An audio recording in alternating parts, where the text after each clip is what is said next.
আপনারা সবাই তো জানেনই যে কাল রাতে ইন্ডিয়া আর নিউজিল্যান্ডের ফাইনাল খেলা ছিল, তাই আমাদের বাড়ির সামনে পর্দা লাগিয়েছিল। আমি আর আমার হাজব্যান্ড মিলে খেলা দেখছিলাম। আপনাদেরও কি ক্রিকেট খেলা দেখতে এমনই ভালো লাগে? আমার তো ভীষণ ভালো লাগে। তো হ্যালো এভরিওয়ান, আশা করি আপনারা সবাই খুব ভালো আছেন। আজকে সকালে ঘুম থেকে উঠে দেখি বৌদিদির বাড়ির গরু বাছুরগুলোকে বের করছিল। আমি ওনাকে দিদি না ডেকে বৌদিদি ডাকি।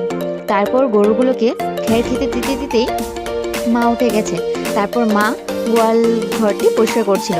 এই কাজটি মা রোজই করে, কিন্তু মা উঠতে একটু দেরি হওয়াতে বৌদিদি বলল, রোজকার মতন আজকেও বেশ বাসি কাজগুলো সেরে নিলাম।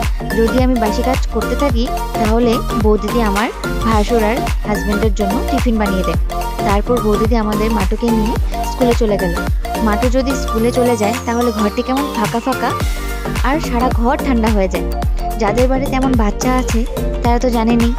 যেহেতু আমি রান্নার কাজে খুব বেশি ব্যস্ত ছিলাম, তাই বৌদিদি মাটুকে নিয়ে এসে স্কুল থেকে এসেই সোজা রান্নাঘরে ঢুকে সবজি আর বাসনগুলো ধুয়ে দিয়েছিল। আজকের জন্য এতটুকুই। বাই বাই, নেক্সট ভিডিওতে আবার দেখা হবে।